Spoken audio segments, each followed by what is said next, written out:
सो hey guys, जैसा कि हमने वर्ल्ड ऑफ इमॉर्टल सीरीज के लास्ट एपिसोड में देखा कि प्रिंस गुलवो जिसका एक हाथ कट चुका होता है, उसके पास में आता है उसका सेनापति जो कि उसे दे देता है एक स्क्रॉल जिसकी मदद से वो पावर्स का यूज करते हुए अपने एक और नए हाथ को भी उगा सकता था। साथ ही साथ हमें शॉ चैन को भी दिखाया गया था जिसने लाइफ इनेक्टर का यूज करते हुए अपने तीनों के तीनों घोस्ट दोस्तों को वापस से जिंदा भी कर लिया था, जिससे कि वे तीनों ही उसकी आने वाली फाइट में हेल्प करने के लिए तैयार थे। और साथ ही साथ हमें दिखाया गया था इस वॉर डीमन को जिसके हमले से शॉ चैन ने बचाया होता है मोंकी यीजन को, लेकिन इसकी वजह से मोंकी यीजन के बिग ब्रदर की जान जा चुकी थी जिसका वो अंतिम संस्कार भी कर चुका था। लेकिन साथ ही साथ जो शॉ चैन होता है वो पूरी की पूरी सुपर अलायंस को भी चैलेंज कर चुका था फाइट करने के लिए, क्योंकि वो भी पक चुका था ये बार बार की लड़ाइयां करते हुए। इसके बाद फिर अगले ही सीन में उस वैली का नजारा दिखाया जाता है जहाँ पर होने वाला है ये फाइनल बैटल। लेकिन इस एपिसोड के अंदर केवल इस बैटल की शुरुआत होगी जो कि बहुत ही ज्यादा खतरनाक होने वाला है, क्योंकि इस वैली के अंदर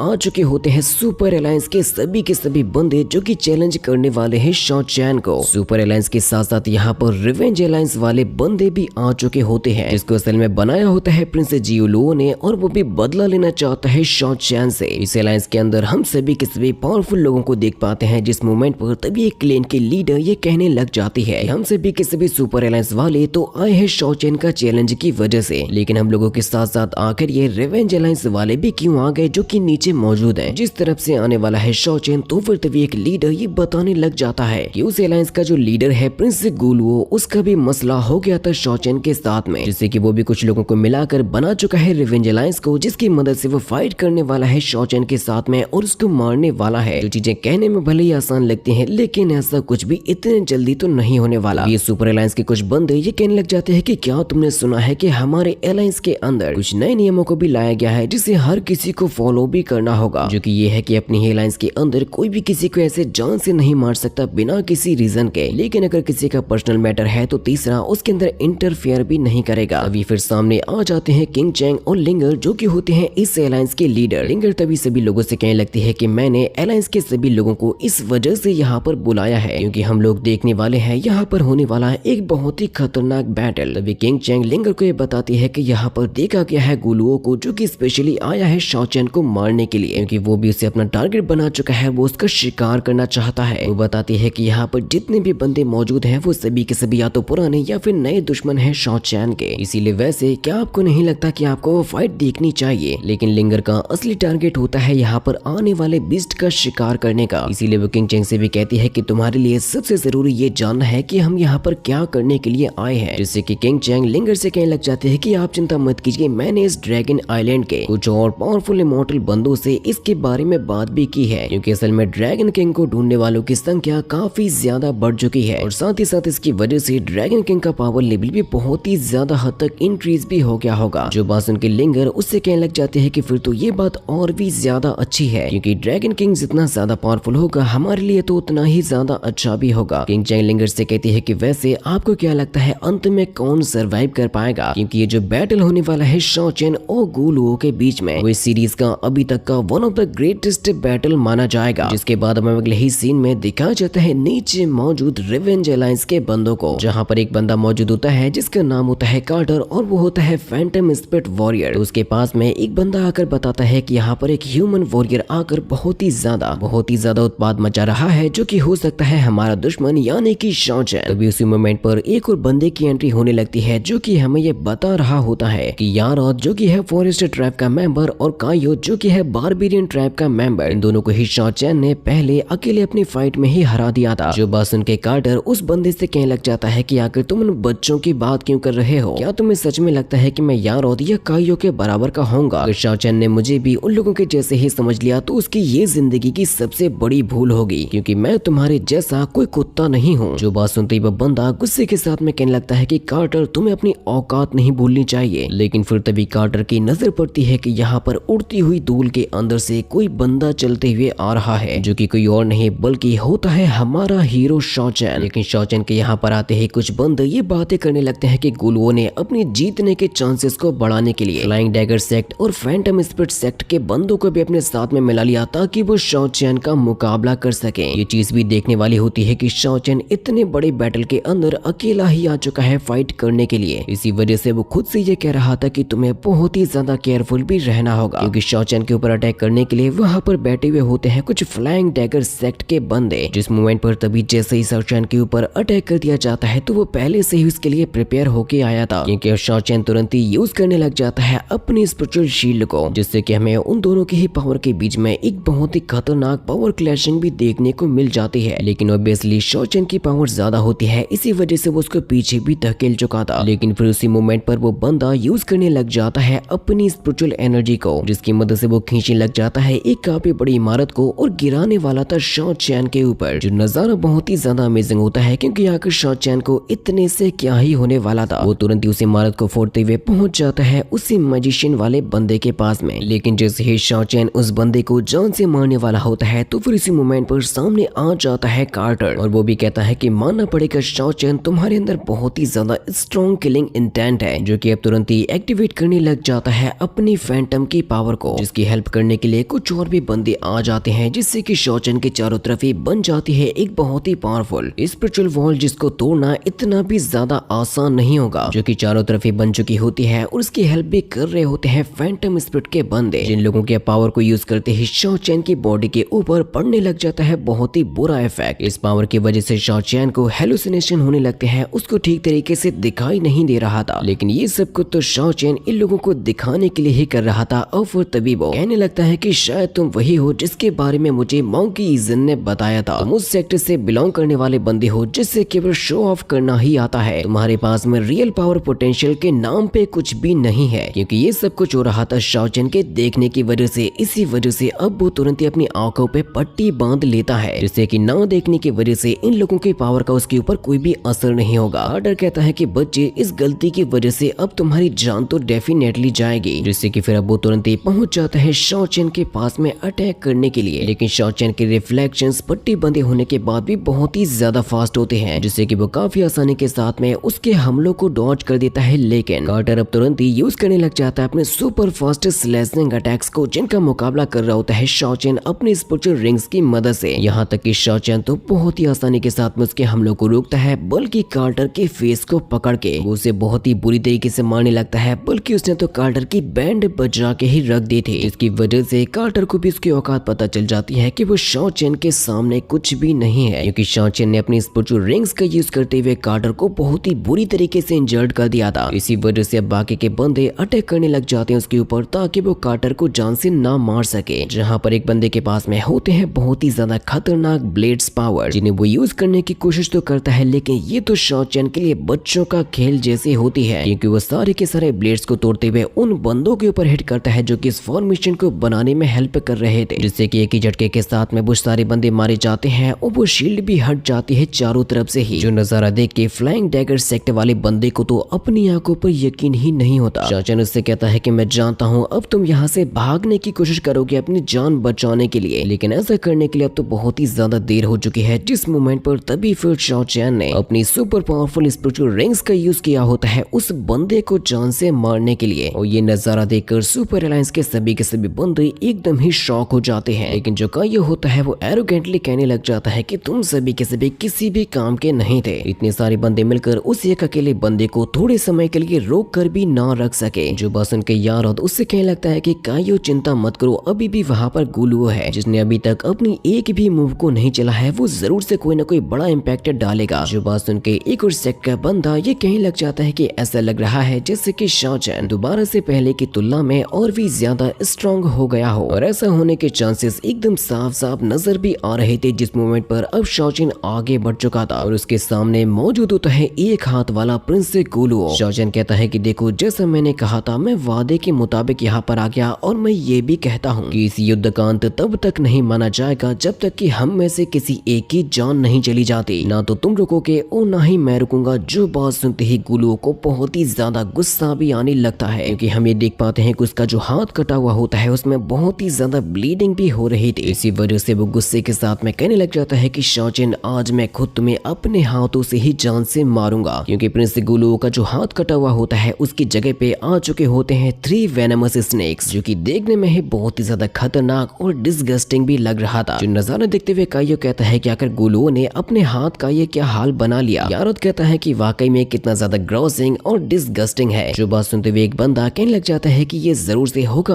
बड़ा इंसेक्ट का फॉरबिडन टेक्निक, क्योंकि उसी की मदद से बन सकता है किसी का भी हाथ स्नेक में। साथ ही साथ इस टेक्निक की मदद से अपनी स्ट्रेंथ को थोड़े समय के लिए बहुत ही ज्यादा हद तक इनहेंस भी किया जा सकता है, लेकिन इसकी वजह से जो बॉडी को नुकसान पहुंचता है उसको आसानी के साथ में भरा नहीं जा सकता। जहां पर ये फाइट स्टार्ट हो चुकी होती है और वो स्नेक बहुत ही खतरनाक झटका देते हैं शॉ चैन को। उसके केवल एक ही अटैक ने शॉ चैन को एक पिलर से टकरा दिया था, जो कि पिलर भी टूट जाता है। किसी को भी अपनी आंखों पर यकीन नहीं हो रहा था कि गुलुओ ने अपनी जान को ही खतरे में डाल दिया केवल अपने दुश्मन की जान लेने के लिए। अभी गुलुओ शॉ चैन से कहने लग जाता है कि तुम यहाँ पर डेथ के सेंट को स्मेल कर पा रहे होगे, जो कि हाँ मेरी बॉडी से निकल रहा है, लेकिन ये तुम्हारे लिए है, इसी वजह से चिंता मत करो। क्योंकि सबसे पहली बात तो ये है कि मैं तुम्हें इतनी आसानी के साथ में मरने तो बिल्कुल भी नहीं दूंगा। जहाँ पर शॉ चैन रॉक्स को हटाता है, ब्लड को पूछता है और कहने लग जाता है कि ये तो अभी शुरुआत है। क्या तुमने सच में ये सोच लिया कि तुम मुझे जल्दी हरा भी पाओगे? बेटा ये तो वक्त ही बताएगा कि इस फाइट में कौन जिएगा और कौन मरेगा। जिससे कि फिर गुलुओ तुरंत ही हंसते हुए अपने स्नेक्स की मदद से अटैक करने लग जाता है शॉ चैन के ऊपर। जहाँ पर हम इन स्नेक्स को देख पाते हैं जो कि बहुत ही ज्यादा खतरनाक तरीके से शॉ चैन पर हमला कर रहे थे, जिनका साइज भी वाकई में हमला करने के हिसाब से बहुत ही ज्यादा बढ़ते हुए भी जा रहा था, जिसके नजारे भी देखने में बहुत ही ज्यादा अमेजिंग भी लगते हैं हमला करते हुए। शॉ चैन उससे फाइट करते हुए सोचने लग जाता है कि ये जो स्नेक डीमन है वो तो मेरे लिए बहुत ही बड़ी मुसीबतों को खड़ा कर रहा है। इस तरीके से तो वो किसी भी हाल में गुलुओ के करीब नहीं पहुंच पाएगा, इसीलिए उसे मौका पाते ही अटैक करना होगा उसके दूसरे हाथ के ऊपर ताकि वो उसको इंजर्ड कर सके। लेकिन ये जो स्नेक होते हैं वो इतनी आसानी के साथ में शॉ चैन को ऐसा करने का मौका नहीं देंगे। यहाँ तक कि एक बार तो ये स्नेक उसे अपने मुंह के अंदर भी फंसा चुके थे। शॉ चैन जैसे तैसे करके अपने आप को बचाते हुए आगे बढ़ता है तो दोबारा से ये तीनों ही स्नेक्स उसके बहुत ही ज्यादा करीब पहुंच जाते हैं उसे मारने के लिए, जिनका मुकाबला करने के लिए शॉ चैन सामने लगा देता है अपनी स्पिरिचुअल रिंग्स को। जो नजारा देखते हुए गुलुओ तो एकदम पागल सा ही होता जा रहा था। वो कहता है कि मरो, तुम जल्दी से मर जाओ। शॉ चैन देखता है और सोचता है कि ये बंदा तो वाकई में पागल ही हो चुका है, जिससे कि वो अपने पावर लेवल को थोड़ा सा बढ़ाता है और उन तीनों ही स्नेक्स को पीछे फेंक देता है, जिससे कि शॉ चैन को मौका मिल चुका होता है गुलुओ के पास में पहुंचने का। और उसके पास से पहुंचते ही अपना एक बहुत ही ज्यादा स्ट्रॉन्गेस्ट अटैक कर देता है गुलुओ की चेस्ट के ऊपर, जिसकी वजह से गुलुओ की तो हालत ही खराब होने लगती है। और इसकी आगे की फाइट हम देखेंगे नेक्स्ट पार्ट के अंदर।